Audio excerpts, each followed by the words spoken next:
Hello, you wonderful people, and welcome to another episode of Super-Fanta-Fi. This being a show where I talk about TV shows of the supernatural, fantasy, and or science fictional genre. For today's episode, I'm going to talk about the latest episode of Frequency. So we kind of see, obviously, we're continuing with the Nightingale case. Basically, there's kind of a new lead. Basically, there's this girl, Ava. Basically, back in 96, there's a girl who was found walking through the street named Ava. Essentially, her mom was kidnapped. And she was saying, like, oh, some man took her. So it's kind of like, oh, possibly maybe the Nightingale case. The Nightingale got her, but this is in 96, so it's still a little early on. So it's like, oh, her mom doesn't really fit the motive. And then, Frank decides to kind of take it on because it's been like 4 months. So it's kind of turned into a cold case. He looks into it, gets to actually know the father a little bit because apparently they grew up in the same place. And, initially he wanted to come to, Ava to kind of learn a little bit more about the case, but he's a little reluctant because it's like, well, he sees what Marco's going through. Marco's struggling. He's like, I can barely get up. Find the energy to get up during the day just because of this whole situation. And it's like, my little girl is basically kind of like outcast amongst like everyone at school. She doesn't really go anywhere. She doesn't have that many friends. She kind of keeps to herself a lot. And so he's trying, like, she's getting better. Like, things have been bad, but like she is getting slightly better, and he just doesn't want her to kind of relapse and kind of take steps back, kind of bringing this up. So, Frank being in the situation that he's in, he's like, if he was in that circumstance, knowing exactly how life will turn out for, Remy and everything, and it kind of makes him go like, okay, I understand. It's like, because at some point in time, like, he sees that Remy like has to live life without her mom now, and it's like, finding out in the future that, Julie ends up becoming a Nightingale victim. It kind of puts things in perspective for him. So he's like, you know what, I'm gonna back away from this. We kind of get then we have Raimi kind of tracking down Ava present day. She's apparently an author. She kind of wrote a book about the Nightingale killer and whatnot. And Raimi goes looking for her, and it's like, oh wait, look, she's been missing for like 3 weeks. Holy crap, this isn't good. I mean, not 3 weeks, like 3 days. It's like, holy crap, this isn't good. Luckily, they end up finding her. I thought it was kind of interesting. It's like, oh, she ends up like walking down the street. She's kind of bandaged, like badly injured and everything. She's like, I just got away from the Nightingale. And it's like, very interesting. I mean, when you look at the timeline, it's like you had her like, 4 months had passed, like, after her mom had been kidnapped, like, 4 months since, like, they found her walking down the road and she said a man took her mom, and then 4 months has been since she released her book, and then it was just kind of like, oh, now she was taken by the Nightingale. She was lucky enough to get away, and it's just like, wow, that's just, maybe that was kind of planned on the Nightingale's part. But then you sadly end up finding out, it's like, oh, wait, that's not the case. She kidnapped herself, and it's like, oh my, like, she did it all for attention, because essentially her life had gotten a little screwed up at one moment or another. Because I was wondering, because it's like, the fact that she was asking, it's like, are the news reporters outside? I'm like, why would you ask a question like that? And Raimi's like, yeah, but what you most likely want to do is like, let's not tell them anything about the Nightingale killer. Don't want to give him any advantages. And then she's on TV. I'm like, what in the hell? I was like, is this for? And it turns out it's just all for publicity, because apparently her book didn't do that well. She just loved the attention it gave her. Because what ended up happening is because of the different circumstances and everything, like, Frank ended up making Raimi actually meet with Ava back when they were kids. But the fact of the matter is, that didn't seem like that. Well, no, that definitely was an alternate timeline. Like, because I was like they didn't make too much note of it. Like, that's why I was kind of wondering. Like, I was sitting here, I was like, oh, obviously that was kind of an alternate timeline thing. It's because it's like they're changing the past and everything. I was like, no, because they didn't like bring it up too much. But now I was like, well, obviously it's because they don't really, because this show doesn't really show you like things changing. Like, it's just like things just changed. It's like any changes, they just kind of naturally happen. It's not like you get this big scene of everything transitioning. Like, what was it, last episode when the guy that basically he killed himself in the past and he just vanished in front of Raimi. That was like all you really get. It wasn't some like big explosion in the timeline or something. It's just like poof, something's different. That's all that was. So, but the fact is that Frank and Marco went and hang out with, Raimi, and, they got to talking. Raimi ended up learning from Ava. It's like, oh yeah, she actually saw the person's face, but she didn't tell anybody. And, that it ended up getting back to Frank, and Frank tried to confront her about it. Marco got super upset about it. He was like, at first he's kind of like, I get it, I trust that the whole situation, it wasn't you trying to use your daughter as a means of getting information from my little girl. I want to believe that, because it's like they actually bonded and became friends. Because he ended up bringing up something that got Frank thinking a lot too, is because Marco brought up the fact that him and his wife were going to get a divorce because he sees the whole way Julie and Frank kind of talk and act around each other. It's like, oh, very awkward and everything. It's like, oh, they're separated. It's kind of like, I can easily tell it. And you can tell it's fresh and new. It's like before his wife disappeared, Marco and her were thinking about getting a divorce.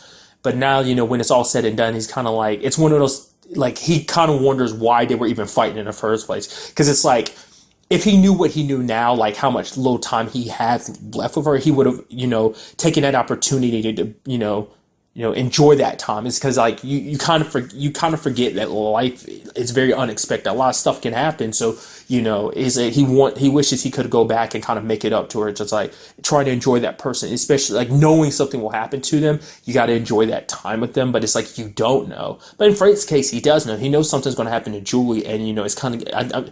It probably got him thinking, and I guess that's why he pushed it even further later on in the episode about trying to protect her. It's because of that. That's why he's so adamant about trying to find a Nightingale killer. Not just because he's just, oh yeah, it's a means of stopping a very bad guy. It's also means saving Julie, and it's like the woman he loves so his little girl doesn't have to grow up without her mom.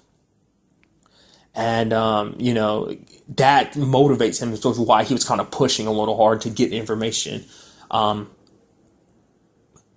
But getting back to Ava and the whole, like, all the reason why she does it thing, what I find fascinating is, like, when she actually explained it.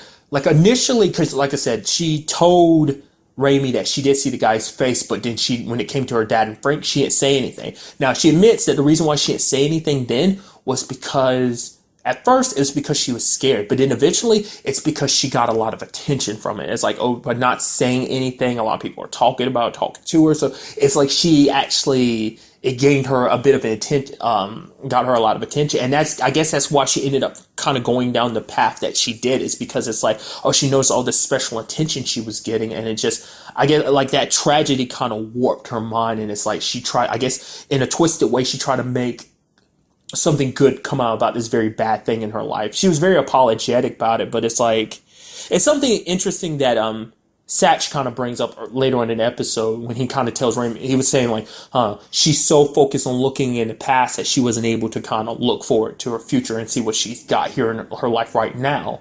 And it's just, it's weird because it's kind of like, that's kind of crappy. You kind of like trying to like, in a sense, kind of profit off of what, like a tragedy in your life. But it's like, I've said it before in something else. It's like, everyone has their own way of dealing with grief. And that was her way. It's just kind of like, probably like getting attention from other people kind of, I guess you could look at it as kind of fills the hole in her heart that was left by her mom disappearing, because they never actually found her body. That's why it's kind of like, was it really the Nightingale killer that killed her? And that might be the possibility. I mean, because I don't think it came up in present day. Definitely in 96 they hadn't found her body in that 4-month period, but it never came up in 2016 about her body.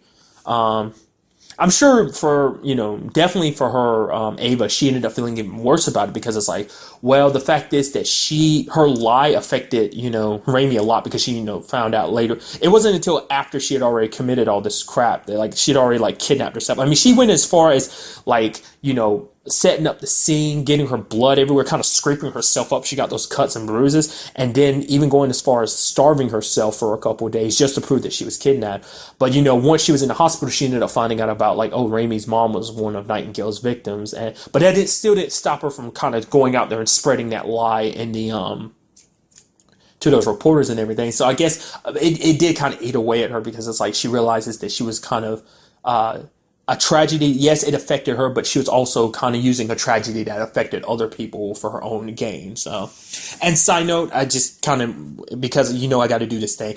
I hate it when I see an actor I recognize, but I can't place it. I kept looking at her the entire time, the actress who plays present day Ava, and I was like, why do I know you? It's like, it's eating me away. I'm like, I've seen you as something, I just can't place it. And then it finally clicked. I was like, that's Sophie from Sleepy Hollow. If you've never seen Sleepy Hollow, she's a character that pops up in season 3. I can't remember, like, I think her first name is Jessica. I don't remember the actress's last name. It's something with a C, if I remember correctly. But I was like, Sophie, that's right. I was like, oh, God. Because interestingly enough, I mean, I'm kind of going off a bit of a tangent here, but nevertheless, I actually saw Zach Appleman in this week's episode of Bull, who he was also in Sleepy Hollow, too. So I just thought that was kind of neat. It just kind of popped up in my mind. But nevertheless, I liked Well, I liked how in this episode we kind of get that little bit of that time travel thing, and the fact is that how they kind of got the sketch that Frank used to kind of talk to little Ava about trying to get the identity of the man, if the man that actually took her mom was the actual Nightingale killer. Basically, he had Raimi kind of read to him the transcript of when like the sketch artist was getting a description of the Nightingale that basically they got back in '09, and it's like, oh, how do we get it to Frank? She basically did that. Frank took the recording and kind of went to a sketch artist. The sketch artist drew it. Basically, he put it in the house, back in '96, like a kind of like removed floorboard or whatever. I kind of removed a board from the side of the house, hid it there. Raimi found it in 2016 and looked at it. It's just like using time travel like that. That was so cool. Like it's small things like that. It's just kind of using and abusing kind of the system, in your favor. And so that's how they kind of got. It's like, yep, this is almost a perfect match for the sketch that we have in present day. So that was kind of cool. Kind of verifying that, okay, that's what he looks like. That they got the description kind of right.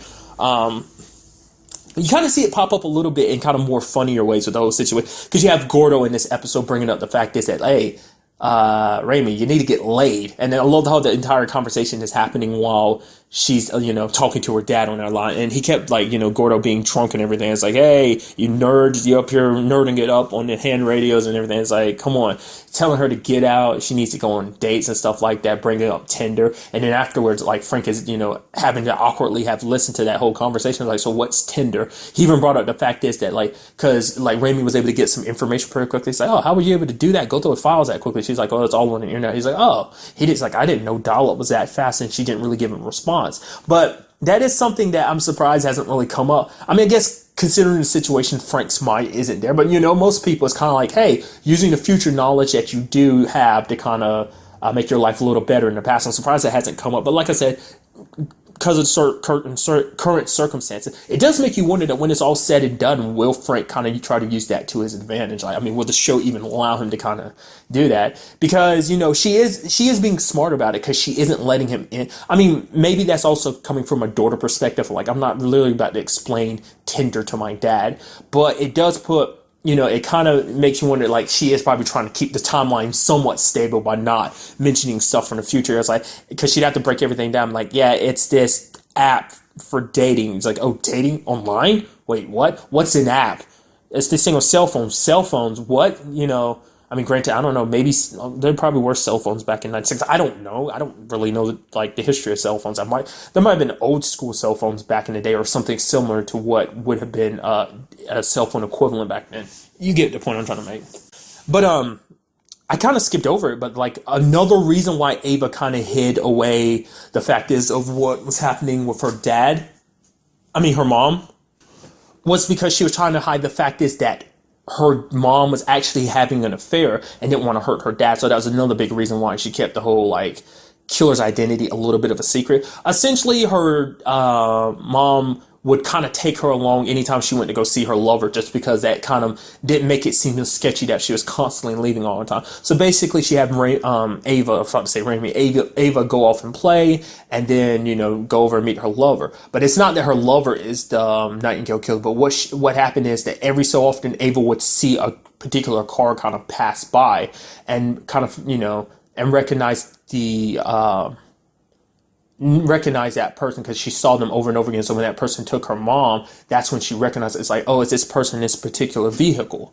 Well, Frank ends up, remembering that when he was there earlier with Marco and Julie and Ava and Raimi, he remembers seeing that a very similar vehicle matching that description. Happens to wait outside the park, where Raimi and Julie are playing. Happens to come across a car speeds away. And it ends in a whole conversation with Julie where Julie's kind of like, finding out about the whole Marco pushing him away, being like, oh wait, your daughter, you're talking to my daughter without my permission. It's like you kind of understand where he's coming from. See, because what I was thinking is maybe what we end up finding out in the episode would be like, oh, it wasn't the Nightingale killer that took her, it was someone else. And that what would ultimately happen is the timeline would change, that basically Ava would be better because she'd have her mom again, and that basically she wouldn't be the kind of attention seeker that she is, trying to use this bad stuff to kind of fix that, because it seems like the timeline didn't get fixed in that regard, even though like it's like, oh yeah, we found she gave Nightingale's description and everything, but that still didn't, fix everything, because even in present time she was still in that situation where she like faked her whole kidnapping, which is kind of sad.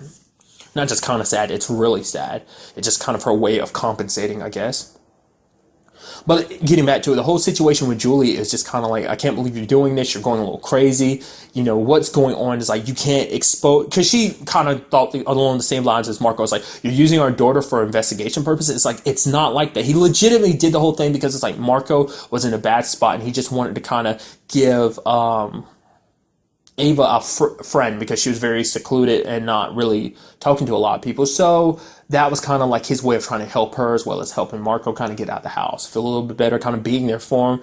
But, you never know. Maybe there was a part of Frank's brain, whether he really wanted to admit to it or not, that kind of wanted something like that to happen. I'm trying to give Frank the benefit of the doubt and being like, no, he was just trying to be a good guy. But it's like, you can't surround your daughter with all this darkness. You're getting so obsessed with this case. It's like, who was that person in the truck? And it's like, it might have been the Nightingale. And she's like, you don't know for sure. It's like, so you're going to draw your gun on everyone that happens to be in that situation? She kind of points the fact is like, oh, you drew your gun on him, that's why they drove away. It's like, no, he didn't. Actually, they started backing up the moment he showed him his badge, and then afterwards he pulled out his gun, and that's when they definitely started speeding off. But it's like, granted, he was 100% right, because we do know that the Nightingale has already set his sights on Julie, because I was wondering about that, like how he chooses his victims and everything. I brought up the fact is, well, he can come and go in a hospital. Maybe he's actually a priest or something, and that's how he gets access to them like he does or something, especially being nurses and everything. So that probably plays a part in her. Obviously you could just be a regular person just wandering the hospital, like, oh, I'm actually here to see someone. So that kind of gives you leeway to kind of wander around the hospital to a certain extent. But it also seems like he also keeps watching people, because the whole like situation with her mom, it's like he followed her repeatedly, because Ava talked about seeing that same vehicle anytime she went off with her mom. When she went off to meet her lover, she saw it like at least 7 times. So it's like he kept constant watch. So that's how he made sure to kind of know where they would be, what they would be up to. So that kind of explains that whole situation a little bit better. But then again, you have Julie being like, I am taking care of myself, so you need to like, not let your daughter get mixed up in all this. It's kind of coming back like last episode of just kind of like Frank trying to find that balance of just trying to like protect Julie at the same time without completely driving her away, because he wants to be there for her and Raimi, but it's like he has to keep her at a distance, because it's like she won't completely understand what's going on. She's kind of being kept in the dark about everything. So another interesting aspect to this episode was kind of like a little bit more of like how Raimi's life has changed, because the fact is she met up with this detective or a cop who was investigating Ava's missing person case. And she's like, he's like, oh, so you don't remember me? She's like, wait, what? No, we've never met. And then it clicks on her brain, like kind of, this timeline. She remembers like making out with him and everything. And they kind of had a thing.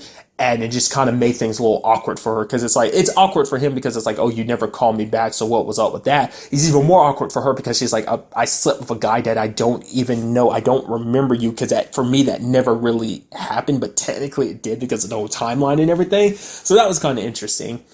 But it also brought up a different, it brought up an interesting element to the show. Like, it plays part with the conversation that her and Gordo had. It's like, she brings up the fact that she doesn't remember Kyle, but she remembers Daniel. And Gordo kind of phrases it as like, it's like, okay, so there's a guy that you don't remember that you were with, but you don't want to be with him because you feel like you're cheating on the guy that doesn't remember you.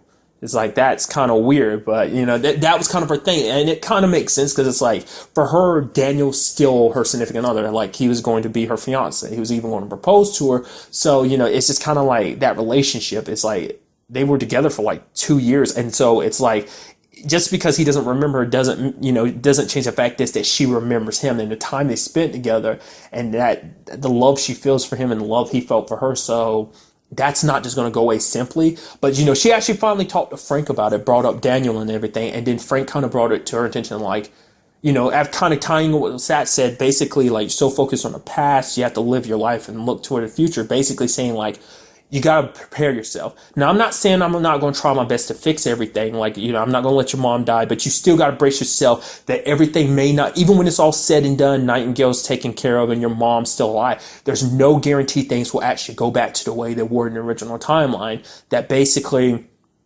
you'll be with Daniel again. Who knows how, there's kind of there's no exact science to this, I guess, if you want to be technical about it. So, I guess technically there probably is an exact science to it, but it's still a lot of factors. Why get all anal about it? Nevertheless, it's but you got to live your life. And so she ends up, kind of asking Kyle out for a date in an episode. So that's going to be very interesting to see how that progresses, especially because it seemed like she was trying to recreate, kind of bring her and Daniel back together, trying and talk to Daniel, even though it was a little weird and awkward, but still trying to hold on to him. And it seemed like the last time they met last episode, it did seem like she did kind of pique his interest. So I am curious to see how things will go in the future. He's got a girlfriend now, but who's to say that'll last forever? So what will Raimi do when she finds out he's single and whatnot, and they end up bumping into each other? It's she's moved on and everything, but will she be able to completely move on? Maybe there'll be a part of her trying to stay in his life or trying to get him to stay in hers, trying to bump into him. Nevertheless, final thing we saw in the episode was the fact is that that the person in fact was Nightingale and they burned the truck. So it's there's no leads on Nightingale now.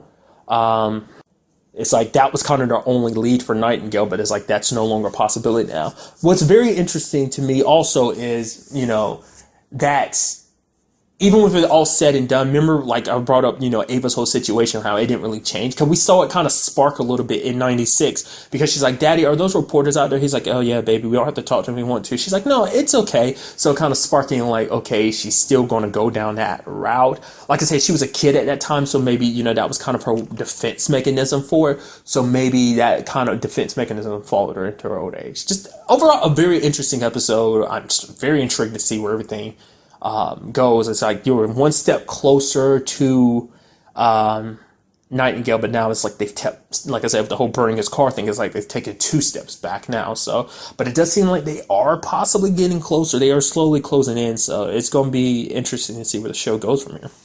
But that's really all I want to talk about in this episode. Till the next time we meet, be happy, be safe, live life to the fullest, and enjoy it. Good day and goodbye.